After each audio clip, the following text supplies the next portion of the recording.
Olá, sejam bem-vindos à 7ª videoaula do curso de Capacitação Profissional em Artes Cênicas dentro da disciplina de Iluminação. Eu sou o professor Rodrigo Marçal e estarei com vocês na videoaula de hoje.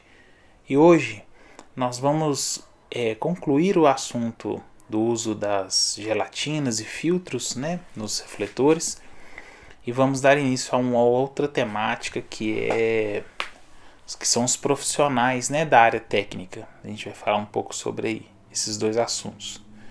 Na aula passada, nós trabalhamos o uso das gelatinas ou filtros no que diz respeito à cor. E eu apresentei algumas informações importantes para vocês a respeito disso. Para concluir esse tema, eu queria falar também para vocês sobre dois tipos de filtros, são gelatinas também, mas que apresentam um comportamento um pouco diferente das gelatinas tradicionais. As gelatinas tradicionalmente, elas têm por objetivo fazer a filtragem do espectro eletromagnético, permitindo passar determinadas cores do espectro eletromagnético e barrando outras. Basicamente, a gelatina faz isso com o objetivo de criar uma luz com uma cor diferente da luz branca.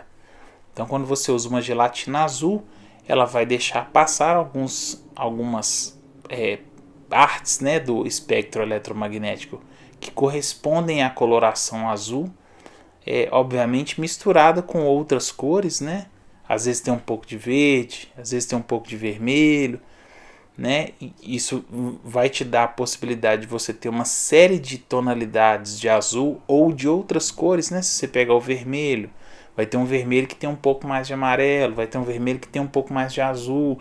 Enfim, você vai ter uma série de possibilidades de tonalidades do vermelho, do azul, do verde, enfim, de todas as cores que você imaginar.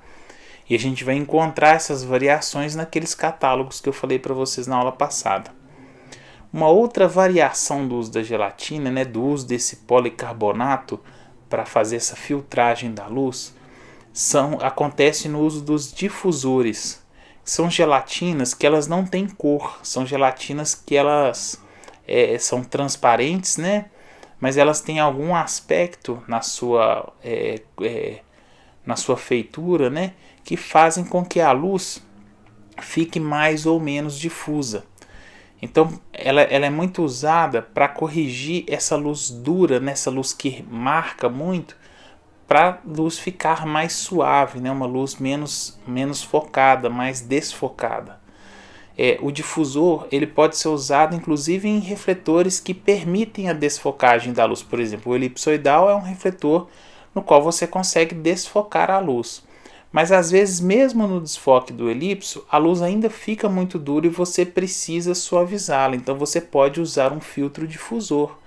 Inclusive é possível fazer a combinação do filtro difusor com uma gelatina. Então eu quero colocar uma gelatina azul e junto com essa gelatina azul eu vou usar um filtro difusor, uma gelatina difusora. Então existem uma série de difusores com um grau mais elevado de difusão ou menos elevado de difusão. E você vai encontrar essa informação dos difusores nos próprios catálogos, inclusive nos mesmos catálogos que eu falei para vocês. Não existe um catálogo separado, não. Você vai encontrar no catálogo das gelatinas a relação dos difusores com as suas numerações, Eu tinha falado para vocês na aula passada que nos catálogos você encontra a numeração correspondente à cor da gelatina. Essa numeração ela é feita pelo símbolo daquele joguinho da velha ou hashtag que a gente tem usado tanto, e na sequência o número correspondente a essa gelatina. O difusor vai seguir esse mesmo raciocínio, o símbolo e na sequência um numeral. Essa numeração vai dizer qual é o código correspondente daquela cor ou mesmo daquele difusor. A função do difusor é deixar a luz mais difusa, E dependendo do grau de difusão, você vai escolher qual difusor você prefere usar. Existem alguns mais famosos, assim, que as pessoas usam com maior frequência e tal, mas é interessante você pesquisar no catálogo antes de definir qual difusor você vai querer usar.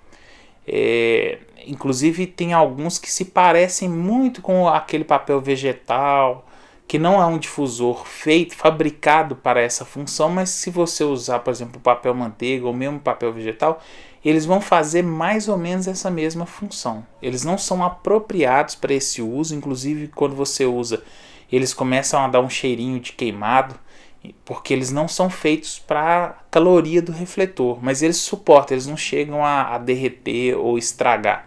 Eles danificam e dão um mau cheiro, né? Então não é recomendável o uso desse tipo de coisa, né? O ideal é que você procure um difusor. Mas tem alguns que são bem parecidos com esses, outros não tão opacos, né? São mais translúcidos, né? Os outros difusores. Então os difusores são esses, né? Se enquadram nessa categoria de filtros ou gelatinas. E ainda existe uma terceira categoria, né? Que não é a gelatina colorida e nem o difusor, que se chama corretivo. As gelatinas corretivas, elas são gelatinas que servem para fazer uma correção na temperatura de cor da luz. Então a luz branca do refletor, ela tem um índice de temperatura de cor, que é a sua comparação com a luz natural do dia, né? Então essa temperatura de cor, ela é medida na escala dos graus Kelvin, né?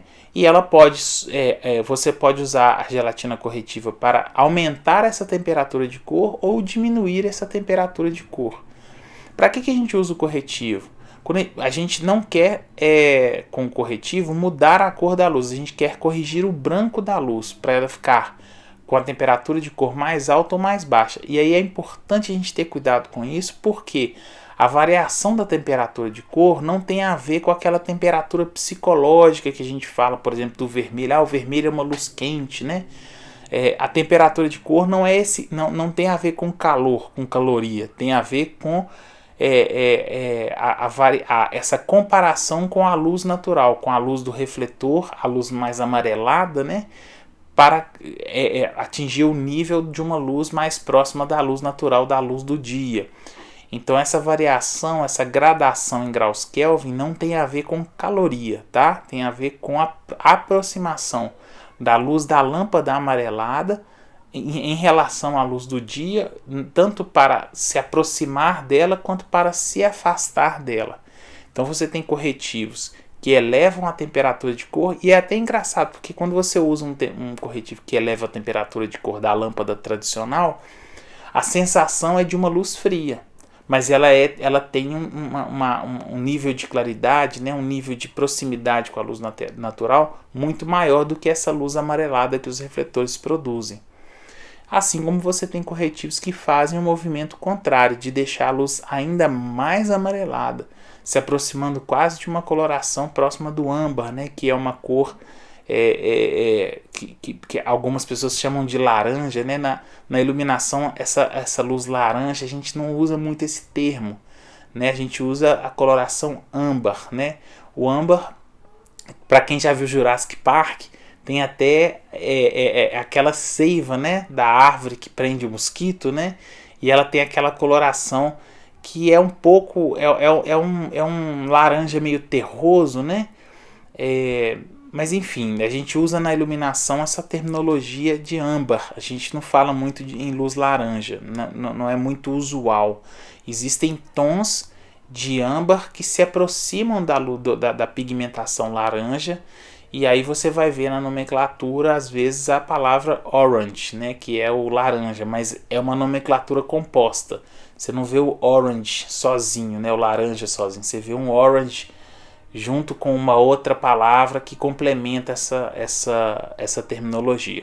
Então, basicamente, o que a gente precisava ver, né, eram essas duas variedades de gelatina, são filtros, né, mas que tem um uso um pouco diferente das gelatinas tradicionais, que são usadas para alterar a cor da luz. Essas são usadas para outros fins, né, para corrigir a temperatura de cor da luz, ou para fazer a difusão da luz, né? Deixá-la mais difusa, mais suavizada. Existe um outro acessório que também é interessante vocês conhecerem, que ele é usado em refletores no geral, que é o chamado cinefoil. Cinefoil é como se fosse uma chapa metálica, mas que você consegue manipular manualmente. Ela é muito fininha, parece quase uma cartolina, só que ela é metálica, então ela aguenta o calor. E você pode fazer, ela é vendida no rolo, né, como se fosse um rolo de papel alumínio, porém ele é preto. E você consegue cortar pedaços para poder fazer máscaras para os refletores. Então, por exemplo, eu estou usando um refletor que está vazando muita luz para direções que eu não gostaria que vazasse a luz. Eu posso usar essa estrutura nessa peça, esse material que é o cinefoil, para fazer o recorte. Eu posso cortar um pedaço do cinefoil como se fosse uma folha de papel alumínio que a gente usa na cozinha da nossa casa, né? E envolver o refletor e tapar as regiões que eu não quero que vaze a luz. Ele tem um custo relativamente elevado, mas ele vai ser uma ferramenta para poder fazer essas correções em termos de recorte da luz mais adequada, porque ele aguenta a caloria que o refletor gera. Então ela seria a forma mais segura de se fazer esse tipo de recorte. Lembrando que o elipsoidal ele tem facas, né? Então é muito raro você ver alguém precisar usar um cinefoil no elipsoidal, mas nos outros refletores é possível, né? No Fresnel, que geralmente tem muito vazamento de luz, ou às vezes até num set light, que você quer fazer uma correção, ele está abrindo demais, você quer usar para fazer uma correção, né? Ou às vezes no bandô né? Num barn door, né? Que a gente viu aí, que tanto o PC quanto o Fresnel tem. Às vezes no bandó a gente tem algum vazamento que a gente não consegue corrigir com o próprio bandó. Então a gente usa o cinefoil para poder fazer essa correção. Então o cinefoil seria esse terceiro elemento que eu queria, né, falar para vocês um pouco hoje, para que para a gente poder fechar esse assunto dos filtros, das gelatinas, né, e desses acessórios que podem ser usados nos refletores. Nas aulas práticas, posteriormente, nós vamos ter oportunidade de manipular esses materiais e vê-los funcionando na prática. Tanto gelatina, corretivo, o cinefoil e os outros acessórios que a gente falou anteriormente. A íris, o porta-gobo, os gobos também, né, para vocês visualizarem eles sendo utilizados e como que eles funcionam na prática, tá bom? Então esse assunto da gelatina que eu queria trazer para vocês era isso. Outra coisa que eu queria que vocês vissem, né, são alguns fornecedores mais famosos, né, são esses, e que, né, vocês podem procurar, pesquisar no site desses fornecedores para vocês terem mais informações a respeito. E eles são fabricantes de produtos para teatro também, não só de gelatinas, mas de outros produtos para teatro. Então acho que vale a pena vocês conhecerem, né, esses fornecedores e descobrirem os materiais que eles produzem, coisas que já são, né, usadas há muitos anos, e às vezes a gente acha que, né, deviam ter inventado isso, já existe, mas a gente não sabia, ou porque a gente está tão acostumado assim. Isso é uma realidade no Brasil, né? Nós não temos no Brasil o custo, né, para fazer teatro no Brasil é um custo elevado, e os nossos recursos são muito escassos. Então muitas vezes a gente tem que lidar com o uso de gambiarras mesmo, de improvisos e tal. Então nem sempre numa produção você vai ter cinefoil à mão, né? Ou às vezes o técnico nunca ouviu falar disso, porque é algo relativamente caro, e nem sempre as produções vão fazer a aquisição desses produtos, ou de uma fita adequada para fixação das coisas no teatro, instrumentos, ferramentas, né, equipamentos, né. Isso é uma realidade que está agora, né, de uns 10 anos para cá, que ela começou a mudar um pouco no Brasil. Há uns 10 anos atrás, muitas dessas coisas assim a gente só via em São Paulo, e olha lá, assim, né? Agora a gente tem mudado isso aos poucos, mas ainda é uma coisa que pode evoluir mais. Então, ter acesso a esses fabricantes e fornecedores é uma forma também de a gente se atualizar, se instrumentalizar, descobrir coisas novas, aprender coisas novas, né? Então, os sites aí é só você ir lá e verificar. Bom, então esse era o assunto que eu queria tratar com vocês a respeito de gelatina, e agora nós vamos começar um outro assunto que também eu considero extremamente importante, que é a parte que diz respeito aos profissionais da técnica do teatro, tá? Esse assunto ele é um pouco complexo porque ele diz respeito à nomenclatura didática que nós usamos, e isso também tem a ver também com a nossa realidade no Brasil, né? Dentro da área técnica é importante a gente perceber que existem profissionais que estão ligados diretamente ao fazer técnico e outros que estão ligados ao fazer artístico, mas que tangenciam ao fazer técnico, obviamente porque o trabalho deles depende disso. Então, eu vou pegar a iluminação, que é a minha área de atuação, mas a gente pode aplicar isso em outras áreas que estão nesse limiar entre o técnico e o artístico, tá? Na iluminação, eu já devo ter falado para vocês no módulo anterior, mas acho que é importante a gente dedicar um tempo a esse tipo de assunto, para que isso fique claro e que fique guardado para vocês, assim, para vocês terem nessa tranquilidade aí na carreira profissional de vocês. Na iluminação, a gente divide as funções da iluminação porque são conhecimentos muito vastos, muitas áreas de conhecimento, vocês estão vendo isso no curso de vocês, e alguns profissionais se especializam em alguns aspectos, né? Então, por exemplo, o iluminador, né?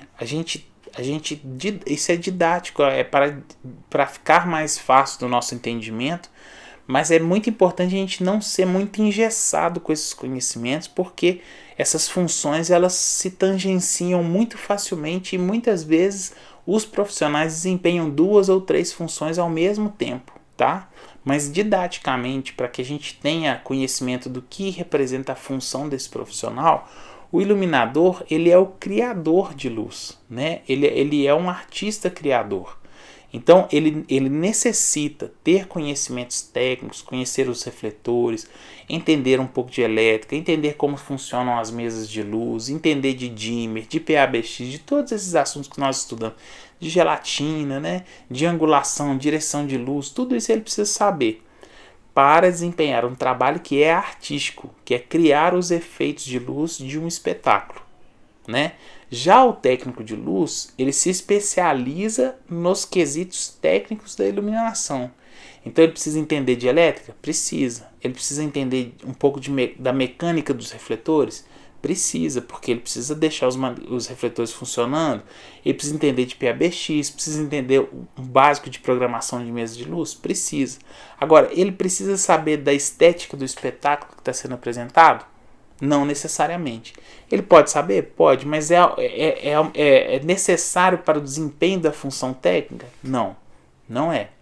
Então, e dentro da parte da técnica da iluminação, você ainda tem subdivisões. Você tem o técnico de luz, que é o montador de luz, que é aquele que vai fazer a montagem de luz. Ele vai estar lá no palco, posicionando os refletores, fazendo a ligação dos refletores, né, conferindo o aperto de cada parafuso do refletor para que não tenha nenhum perigo daquilo ali cair durante o uso daqueles equipamentos, enfim, né, garantindo para que tudo funcione bem no palco. Mas você também tem um técnico programador de luz, que aí ele já não fica no palco, ele fica na cabine ou house mix fazendo a programação da mesa, né, anotando os canais que foram plugados para depois ele poder fazer, né, a organização dessa plugagem na mesa de luz, até mesmo para auxiliar o iluminador, né, criador de luz, né, e a função dele está muito mais vinculada à parte de programação da mesa de luz. Então ele é um técnico que ele tem um domínio da mesa, da console, que é ainda mais hoje em dia, né, com o uso das mesas de luz digital, demanda um conhecimento muito grande mesmo. Assim, as mesas de luz hoje em dia, elas têm muitos recursos, muitas ferramentas, muitas utilidades, né? E para o programador ele ter domínio daquela ferramenta como um todo, ele precisa realmente se dedicar a isso. Existe também, né, isso não é muito difundido aqui em Belo Horizonte, em Minas Gerais, né, no estado como um todo, mas existem os técnicos que são especializados em trabalho em altura, que são os riggers, né? No exterior isso é muito difundido e no Rio e em São Paulo também, né? São cidades que recebem shows de grande porte com maior frequência. Então esses profissionais são mais tradicionais, são os trabalhadores, são os técnicos que são especializados em trabalho em altura, né? Em altura muito acima do que a gente vê dentro do teatro, né? Que são aqueles que montam aquelas estruturas mais complexas, que entendem da parte de içar cargas pesadas, né? Içamento de carga, enfim, demanda um outro tipo de conhecimento da área técnica que não diz respeito necessariamente à iluminação. E às vezes a gente pega e bota todo mundo num pacote só, né? A mesma coisa vai acontecer na área da cenotécnica, da parte de cenário, né? Você tem o cenógrafo, que ele é um criador de cenários. Mas um cenógrafo não necessariamente vai ter o mesmo conhecimento que um maquinista ou que um cenotécnico. Né? O maquinista ele já está mais ligado à parte de contrapeso das varas, né? De maquinário, né? O entendimento do maquinário das varas do teatro para que eles possam fazer os movimentos adequados, a contrapesagem das varas, tanto às vezes de cenário quanto de iluminação também, para que elas fiquem contrabalanceadas e o peso que foi pendurado ali, né, fique seguro, né? Você tem já o cenotécnico, que é uma figura assim que tem que ter um conhecimento vasto na área de construção de cenários. Ele às vezes precisa entender um pouco de serralheria, um pouco de marcenaria, né? Para executar os trabalhos relativos à montagem de cenários. Ele tem que entender um pouco de tudo, né? Até de hidráulica, um pouco de elétrica, de eletrônica, né? Porque ele é responsável pela construção dos cenários. Obviamente que, né, vou dar um exemplo assim. Às vezes o cenário envolve muitas questões eletrônicas. O cenotécnico, ele compreende um pouco daquilo, mas na construção ele pode acionar um técnico em eletrônica para auxiliá-lo no trabalho, mas ele precisa ter domínio daquilo ali, né? Até porque nós estamos falando dessas funções do ponto de vista de quem executa esse trabalho como prestador de serviço. Mas, por exemplo, um cenotécnico de um grupo de teatro que viaja com esse grupo de teatro, ele precisa ter domínio da montagem do cenário. E se o cenário envolve algum elemento que diz respeito à hidráulica, por exemplo, ele precisa ter domínio para conseguir montar aquele cenário e montar a parte hidráulica dele. Vou dar um exemplo, né? Lá no Galpão a gente tem um espetáculo que é o Tio Vânia, e o Tio Vânia tem um momento no espetáculo que está chovendo e na casa do Tio Vânia começa a pingar uma série de goteiras. A gente tem um sisteminha que é muito relativo à hidráulica, assim, que faz a goteira acontecer dentro do teatro, em alguns pontos específicos. Então a gente tem que montar uma maquinária numa vara de cenário para num determinado ponto do espetáculo a gente fazer gotejar em alguns pontos do cenário para simular essas goteiras causadas pela chuva. Então o cenotécnico do grupo precisa ter domínio, né, de como aplicar os conhecimentos de hidráulica, né, de goteira, que é um dos elementos do cenário dessa peça. Existem outros, né? Então o cenotécnico, por exemplo, ele tem que ter um conhecimento muito vasto para poder dar conta de fazer todas as tarefas relativas ao cenotécnico. E isso é muito importante. Eu dei esse exemplo aqui do espetáculo do Galpão para mostrar para vocês que, inclusive, quando você muda o meio no qual o técnico está trabalhando, as suas atribuições também se modificam. Né? Uma coisa é um técnico que trabalha dentro de um teatro recebendo grupos, recebendo espetáculos, né? Que as funções deles são estritamente técnicas e dizem respeito ao equipamento da casa, o equipamento do teatro. Quando o técnico vira técnico de um grupo, ele está acompanhando o grupo e aí ele tem responsabilidade pelo espetáculo do grupo. Né? Ele não tem responsabilidade pelos equipamentos que estão sendo usados do teatro, mas ele precisa conseguir, usando os equipamentos do teatro em que ele está apresentando, reproduzir a luz ou o cenário ou o som do espetáculo ao qual ele está, né, prestando serviço, para o qual ele está prestando serviço. Então são muitas as vias, né, de responsabilidade aí do técnico de teatro no geral, né? E é importantíssimo a gente ter essa compreensão, né, da vastidão que é a profissão dessas figuras, né, dessas pessoas que estão num lugar quase que invisível dentro do teatro, né? Acaba que esses profissionais eles têm uma certa invisibilidade perante as pessoas leigas, né, que não conhecem como que o trabalho no teatro funciona na prática, e eles assumem esse lugar, né, de invisíveis mesmo. Então é muito importante ter compreensão da importância que esses profissionais têm para o fazer teatral, para o espetáculo acontecer, e entender que não é um trabalho tão simples quanto parece. Quando a gente vê tudo pronto, funcionando lindamente, a gente às vezes acha que foi muito fácil chegar até ali, e às vezes demandou horas, mesmo dias, né, para você conseguir fazer aquela montagem. Enfim, né, acho que é importante nós profissionais do teatro, sejam atores, diretores, enfim, valorizarmos essa categoria que diz respeito aos técnicos no geral, né? E eu acho que a mensagem que eu queria deixar para vocês nessa aula era essa, assim, é um campo muito vasto de conhecimento. Nós estamos estudando nesse curso apenas a iluminação e de uma maneira muito introdutória. Se a gente fosse pegar as outras áreas técnicas, a gente teria mais um tantão de coisa para estudar aqui.